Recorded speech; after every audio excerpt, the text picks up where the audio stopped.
మాట్లాడించి ఎలాగ ఏర్పాటు చెప్పు తెలుస్తూ ఉంటుంది. మేమేమంటాము, మన ధర్మాన్ని మనం నిలబెట్టాలి, సాఫీగా భక్తుల్ని చూడాలి, భక్తుల్ని వేధించడం అభిమతం కారాదు.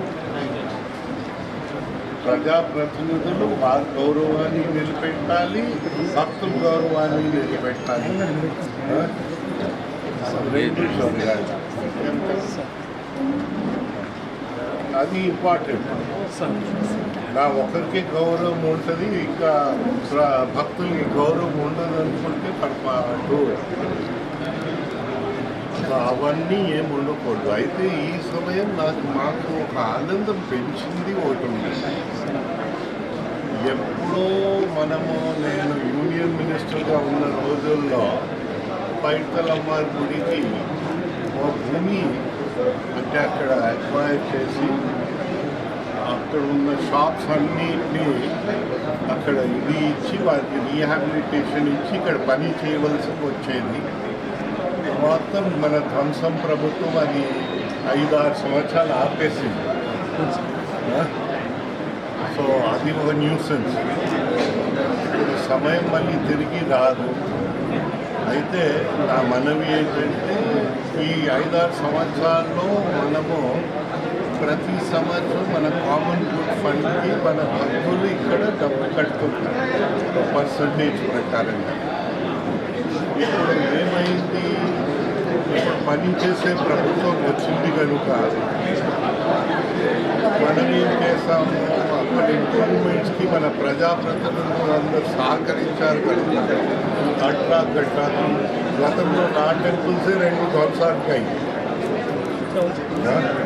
సో ఇలా కాకుండా భక్తుల మనోభావాన్ని దెబ్బతినకుండా మనకి ఇక్కడ ఇంప్రూవ్మెంట్ చేయడానికి శాంక్షన్స్ వచ్చేస్తాయి, అన్నీ వచ్చేస్తాయి, డిజైన్స్ డ్రెస్సింగ్ ఇవన్నీ వచ్చేస్తాయి. ఏమన్నామంటే ఇది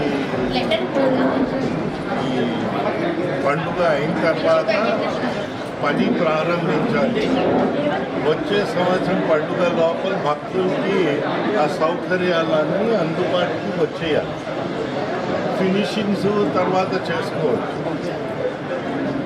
కానీ ఆ ఫినిషింగ్స్ కూడా లేకుండా భక్తులకి ఇది లేకుండా అయితే అదృష్టం ఏంటంటే మన కామన్ గుడ్ ఫండ్కి ఇన్ని సంవత్సరాలు మనం కాంట్రిబ్యూట్ చేస్తున్నాము. ఎప్పుడైనా కామన్ గుడ్ ఫండ్ మనకి ఎండోమెంట్స్ డిపార్ట్మెంట్ తన ధర్మాన్ని కాపాడి మనకి ఇచ్చారు. ఆ డీటెయిల్స్ నాకు ఐడియా లేదు. 1.8 crores మళ్ళీ తిరిగి మనకి ఇచ్చారు అది చేయడానికి. ఆ కామన్ గుడ్ ఫండ్ అలాగే వాడాలి. ఇప్పుడు ధర్మ కార్యక్రమం ఒక రకంగా ఉంటుంది, దైవ కార్యక్రమాలు ఇంకో రకంగా ఉంటుంది. ఇది దైవ కార్యక్రమం. ఇప్పుడు ధర్మ కార్యక్రమానికి వచ్చేసరికి కూడా అన్నీ ఆపాలి. మన ప్రధానమంత్రి గారు మోదీ గారు ఆ రోజు ఆయన పబ్లిక్గా అపీల్ ఇచ్చారు, అయ్యా పిల్లలకి కరోనా ఏదో వచ్చింది, దానికోసం ఎవరు ఆపకూడదు, భోజనాలు జీవితాలు అంతా చూడాలి, ఎవరెవరికి అవకాశం ఉంటే అది చెయ్యాలి. మనకిక్కడ మా పూర్వీకులు దేవుడి పేరులో పిల్లలకి చదువుతున్న పిల్లలకి ప్రసాదం పెట్టాలని 450 మంది పిల్లలకి భోజనాలు పెట్టి చదివించారు.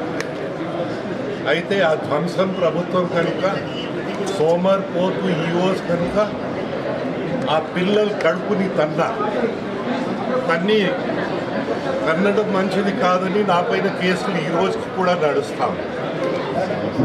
మన మాన్శాస్త్ర పైన కూడా నా పైన కేసు ఉంది.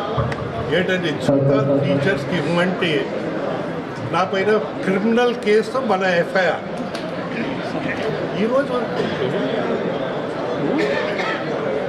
మానత్వం నశించిన ప్రభుత్వాలు ఉంటే, మానత్వము పెరిగి వాళ్ళు ప్రజాప్రతినిధులుగా ఉంటే మీకు రాజ్యాంగం పని చేయవు, చట్టాలు పని చేయవు, గవర్నర్ గారు నోటిఫికేషన్లు పని చేయవు. రామదేవ్తో కూడా న్యాయంగా అడిగారు సార్. వారు ఏం న్యాయమో హెరిడిటరీ ట్రస్టీగా వెళ్తే బయట నిలబెట్టడం న్యాయమా? కూర్చోపెట్టడానికి కూడా మర్యాద లేదు. అక్కడ పుజారీలు వచ్చి పిలిస్తే ఒక పొట్టివాడు వస్తాడు, ముందు ఆపేస్తాడు. తర్వాత అడిగితే ఆ పొట్టివాడు ఎవరంటే ఆ రోజు ఉన్న ఎండోమెంట్స్ మినిస్టర్ అంట. మంత్రులు ఇదే పని చేశారు, ఈఓలంతా అలాగే బూట్లు నాక్తా కూర్చున్నారు.